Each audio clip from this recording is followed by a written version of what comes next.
ایک غریب آدمی کو قرض کی ضرورت پڑ گئی، 1000 دینار چاہیے۔ میں کہہ چکا ہوں کہ درہم چاندی کا ہوتا تھا، دینار سونے کا، اب 1000 دینار لینا ہے۔ تو جس بندے سے اس نے کہا، اگرچہ وہ نیک بندہ تھا، اس نے کہا یار 1000 دینار دے دو، تو کہنے لگا کوئی گواہ ہے تیرے پاس؟ وہ کہنے لگا غریبوں کا گواہ کون ہوتا ہے؟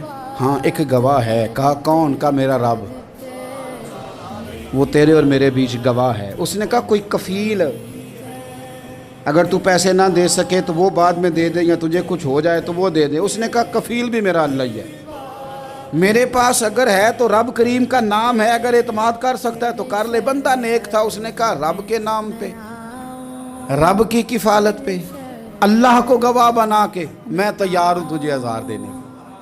اس نے 1000 دینار دے دیا، وقت واپسی کا طے ہو گیا۔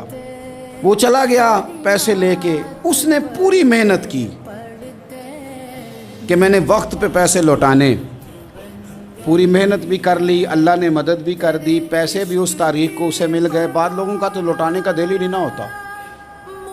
فرمایا حدیث پاک میں کہ تو لوٹانے کا ارادہ کر، رب تیری مدد بھی فرمائے گا۔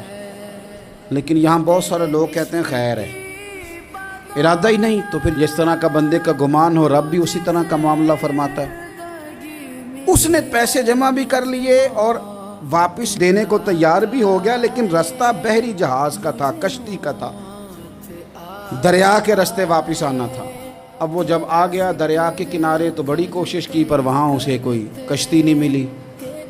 وقت پہ پیسے لوٹانے ہیں، سفر کرنا ہے، اب سواری میسر نہیں ہے۔ سوچ سوچ کے پریشان تھا کہ میں نے تو اللہ کے نام پہ لیے۔ اچانک دل میں ایک تجویز آئی، اس نے ایک لکڑی لی، لکڑی کو اندر سے کھولا، 1000 دینار اس میں بھرا، بخاری پڑھ رہا ہوں، اور ساتھ ایک خط بھی لکھا کہ یار میں پیسے پہنچانا چاہتا تھا پر مجھے کوئی چیز نہیں ملی دریا کے اس پار آنے، اللہ کے نام پر تیری طرف روانہ کر رہا ہوں۔ اور یہ کہہ کہ وہ لکڑی دریا میں رکھ دی، وہ لکڑی ڈوب گئی ہے، واپس آ گیا۔ وہ جس نے پیسے لینے تھے وہ عین مقررہ وقت پر دریا کنارے آیا۔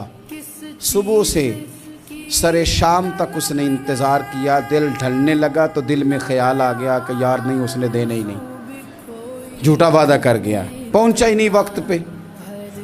اب جب واپس لوٹنے لگا تو اچانک دریا میں ایک لکڑی تیرتی ہوئی دکھائی دی۔ کہنے لگا لے جاتا ہوں، شام کو روٹیاں پکانے کے کام آئے گی، ایندھن بنا کے جلا لوں گا، ہنڈیا پک جائے گی۔ لکڑی اٹھا کے جلانے کے لیے گھر لایا، گمان تھا کہ وہ نہیں آیا وعدہ کر کے، اللہ کو کفیل اور وکیل بنا کے اور گواہ بنا کے پھر بھی نہیں آیا۔ لکڑی لے کے گھر گیا، بخاری ہے، اور جب اس کو چیرا نہ کہ میں اس کی آگ جلاؤں گا، کھولا تو اندر سے 1000 دینار بھی نکل آیا، خط بھی نکل آیا۔ اب ذرا سمجھنا، اس کے دل میں بات کس نے ڈالی کہ تو لکڑی میں پیسے ڈال دے؟ اللہ نے۔ اس بندے کو مقررہ وقت پہ کنارے بھیجا کس نے؟ لکڑی صرف اسی کے ہاتھ آئی تو یہ بندوبست کیا کس نے؟ اللہ نے۔ گھر جا کے چیری تو پیسے بحفاظت اس تک پہنچائے کس نے؟ تو پھر ہمیں بھی توجہ اللہ کی جانب ہی کرنی چاہیے، ہمارے پہ دل کی توجہ رب کی طرف ہی ہونی چاہیے نا، ہمیں ادھر ادھر جانے کی، دیکھنے کی، بندوں پر غور کرنے کی ضرورت کیا ہے؟ وہ پیسے پہنچ گئے، یہ وہاں اپنی جگہ پہ پریشان تھا، اس نے 1000 دینار اور جمع کیا۔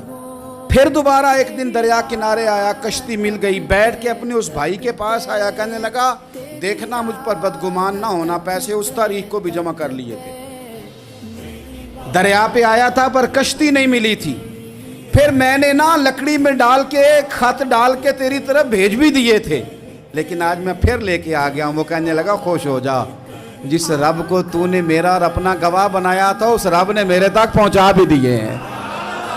جب لوگ اللہ کو گواہ بناتے ہیں، رب کی جانب اپنی توجہ کرتے ہیں، اپنی چاہتوں، خواہشات اور اپنی ساری چٹھیاں اپنے رب کریم کی رحمت کی طرف روانہ کرتے ہیں، پھر اللہ اپنے بندوں کو مایوس نہیں کرتا، اللہ اپنے بندوں کو نواز دیتا ہے، اللہ تبارک و تعالیٰ اپنے بندوں پہ کرم نوازی کرتا ہے۔